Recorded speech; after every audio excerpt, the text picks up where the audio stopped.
This is the continuing story of Peyton Place.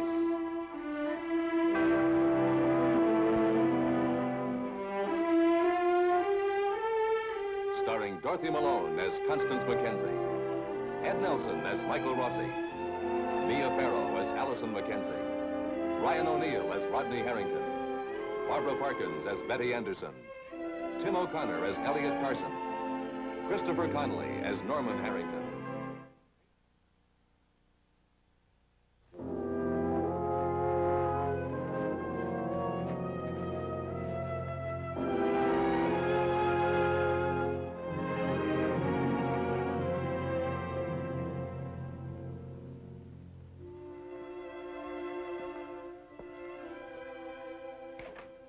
In 4 hours, Rodney Harrington will take the witness stand in his own defense in his trial for the murder of Joe Chernak.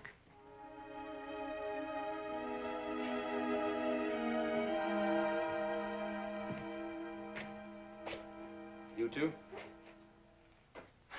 Yeah, I got hungry. That's what I said. Well, the dining room is closed, Counselor. Let's open it.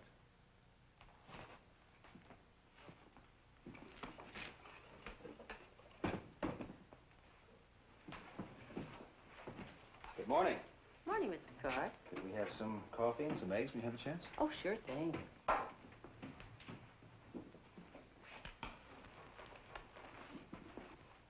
Now, you don't have to baby me, Stephen. I won't grumble.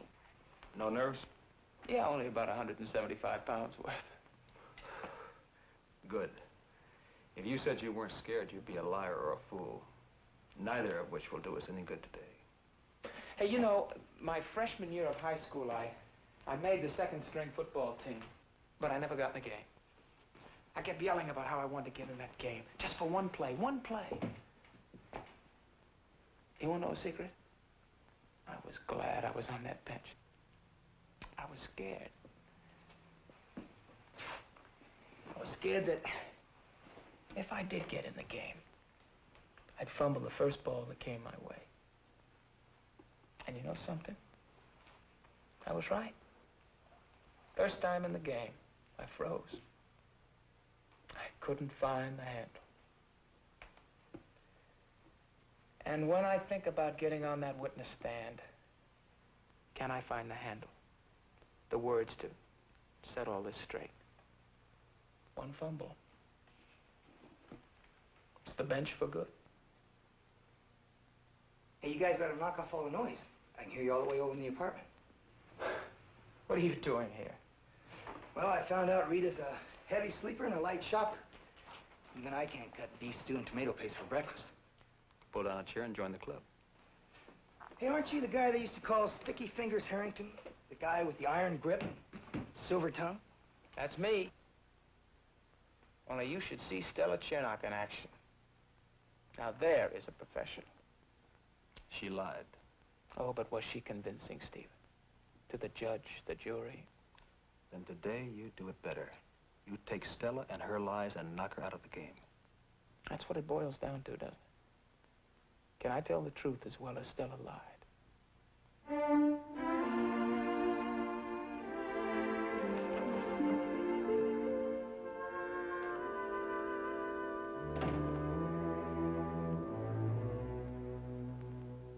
I had no choice.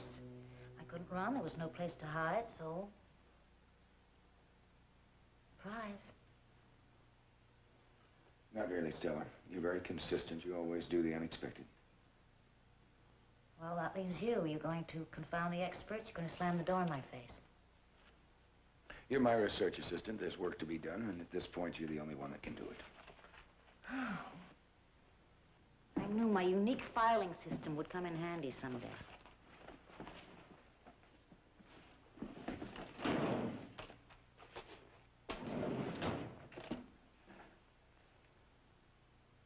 Can't bring yourself to look at me, can you? You turned away from me in the courtroom. You haven't turned back since. Well, I think the first order of business is to requisition a screen. We can put it between the desks, and that way you won't have to spend all your time ignoring me. I want you to spend the rest of the week working at the lab. There's some more blood sampling there. Has to be categorized. That sounds like a professional brush-off, Doctor. The medical equivalent of Siberia. That's exactly what it is. I'm too busy to spend my days around here ignoring you, and my office is too small to put up a screen. So you take it or leave it. Then why did you let me come back to work? Frankly, because Stephen Cord thought it might hurt Rodney's case if I made a martyr out of you. I thought about it, and I decided to go along with it. Oh, Doctor, we're a lovely pair of pawns. I came back because Mr. Fowler didn't want anything to damage my testimony.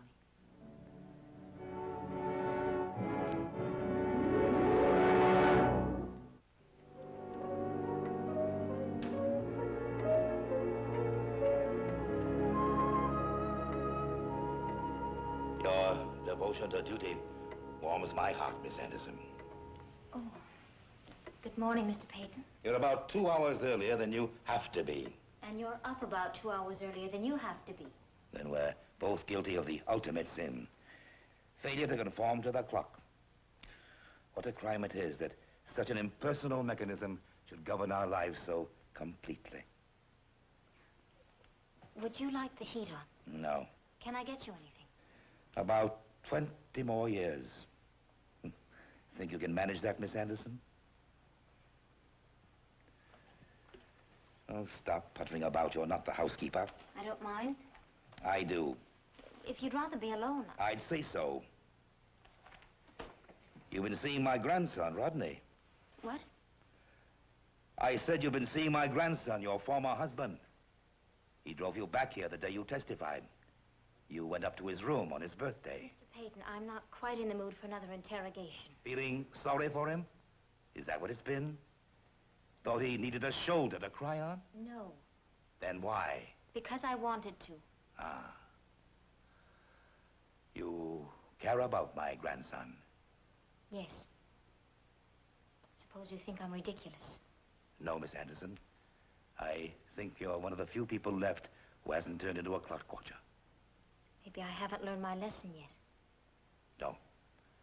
Don't become another emotionless bore. These days, it costs most people more than they're willing to pay to live the lives they want to. With each tick of the clock, they trade a piece of themselves for security, comfort, painless survival. Thomas! Get Thomas and get my clothes. Rodney needs every human being in that courtroom today. Mr. Peyton. What, are you coming with me? Or are you going to spend the day here watching your life tick by? You promised to stay out of the courtroom. Unlike human beings, promises are made to be broken. If you go to that courtroom, you'll just be reminding everyone what Stephen's trying to make them forget. That you control their lives with your mill. That you make the rules for survival in this town. And that you can trade jobs for Rod's freedom. Mr. Peyton, I know how you feel because I feel exactly the same way. But don't cheat the clock at Rod's expense. For a moment, I felt alive. All right. You go along. Take enough emotion for both of us.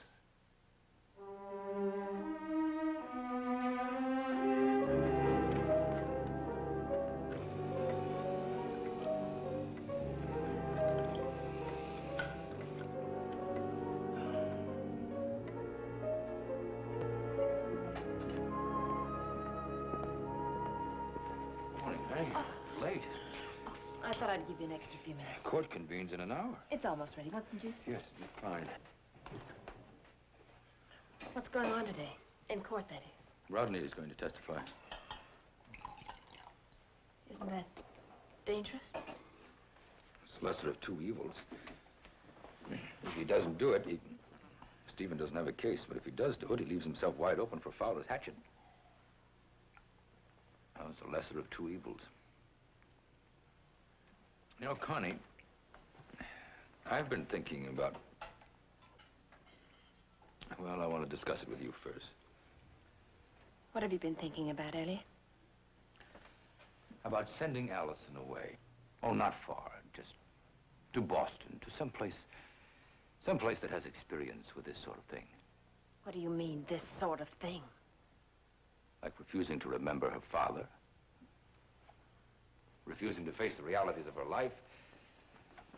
It seems to me, Connie, that we're so bound up in our own pain that we've forgotten what it must be like for Allison. I haven't forgotten. If it were just a physical thing, even that'd be bad enough. But to be consistently told on all sides that she's selfish, she's spiteful, she's neurotic. Elliot. Those are the facts, Connie. Those are the medical facts. It isn't that simple, and you know it. All right, I know it, but however much it hurts us, Connie, it might help Allison. It'll give her a chance to breathe again, to think, to find out where she's been and where she wants to go without having us leaning over her shoulder every single minute. You want her to run away, like I did. And you want us to help her do it. Oh, let's not go into that, Connie. These are the facts, Elliot. Maybe if I hadn't lied to her from the beginning.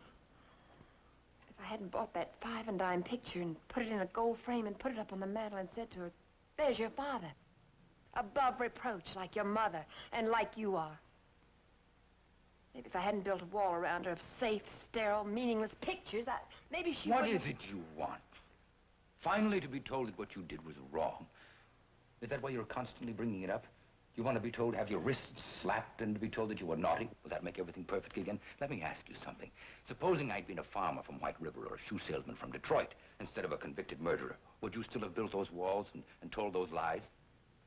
You are blaming me. She was our daughter, not your private property, not some prized possession that you locked away whenever a stranger came around, and she had a father, a real one, not a cardboard one. Why didn't you let her have it? Because he was in jail, and I was afraid.